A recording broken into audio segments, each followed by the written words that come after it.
I didn't think it'd blow up like this.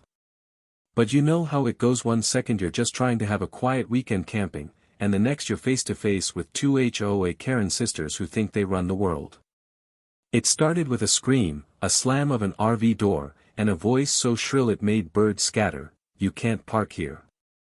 This entire site is reserved for us." I froze mid-step, cooler in hand, sweat dripping down my neck under the blazing sun. "What the hell are you talking about?" I asked, glancing at the empty campsite with enough space to fit 2 school buses.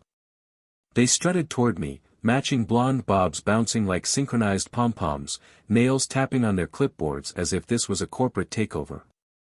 "We're HOA presidents," one hissed. "This campground has community rules." I let out a dry laugh that echoed through the trees. "Lady, this is public land." That's when they pulled their first stunt, unplugged my RV's power, yanked out my Wi-Fi extender, and announced I was officially banned. The gall, I swear my hands were shaking, not from fear, but from pure, boiling disbelief. I paced, boots crunching on gravel. I wanted to scream. I wanted to pack up and leave. But then I saw them dragging their camp chairs right next to mine, holding wine glasses like they'd just won. And it clicked. No, I wasn't backing down. The next morning, while they were off harassing another poor family, I calmly walked over to their RV, unplugged their satellite dish, and locked the shared Wi-Fi router in my truck. I even left a note, "Public rules, public consequences." An hour later, they came back wailing like banshees.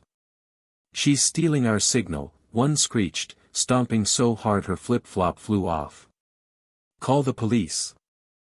And oh, they did. Sirens blared down the dusty road, gravel flying, and out stepped a cop who looked like he'd rather be fishing. He listened to both sides, arms crossed, eyebrows raised so high I thought they'd take flight. Then came the twist. Turns out these two had already racked up complaints from half the campground. Folks had been quietly filming them screaming at kids, threatening to write people up, even posting fake rules on trees. When the officer turned to me, voice calm but firm, I braced myself. You should have seen their faces, mouths hanging open like cartoon characters. One of them tried to argue, but the cop held up a hand. "Enough. I'm putting this on record. You two apologize to this camper, right now, or you'll be escorted out." Their jaws clenched, knuckles white. A long, heavy silence stretched between us, broken only by a distant crow cawing. Finally, one sister whispered, "We're sorry." I tilted my head, savoring every syllable. "Louder." The other burst out, voice cracking, "We're sorry for harassing you." Campers peeked out of their tents, some chuckling, others outright cheering. The sound washed over me like a victory drumroll. I should have stopped there. But oh, karma had other plans. 2 nights later, I caught them trying to reconnect their dish, climbing up their RV roof like raccoons at midnight. They slipped, tumbling into a mud puddle right as a ranger walked by. Next morning, official notice pinned to their door, banned from the campground for the season. As I packed up to leave, I passed their RV. The sisters sat slumped in camp chairs, mascara streaked from crying, their perfect Karen energy completely drained. One looked up at me and whispered, "Why would you do this to us?" I just smiled, sliding my sunglasses on. "You did it to yourselves." Driving away, windows down, I swear I heard applause from the neighboring sites. Wind whipped through my hair, and I finally laughed deep, relieved, belly-shaking laughter. They thought they could bully everyone, but in the end, their own arrogance locked them out.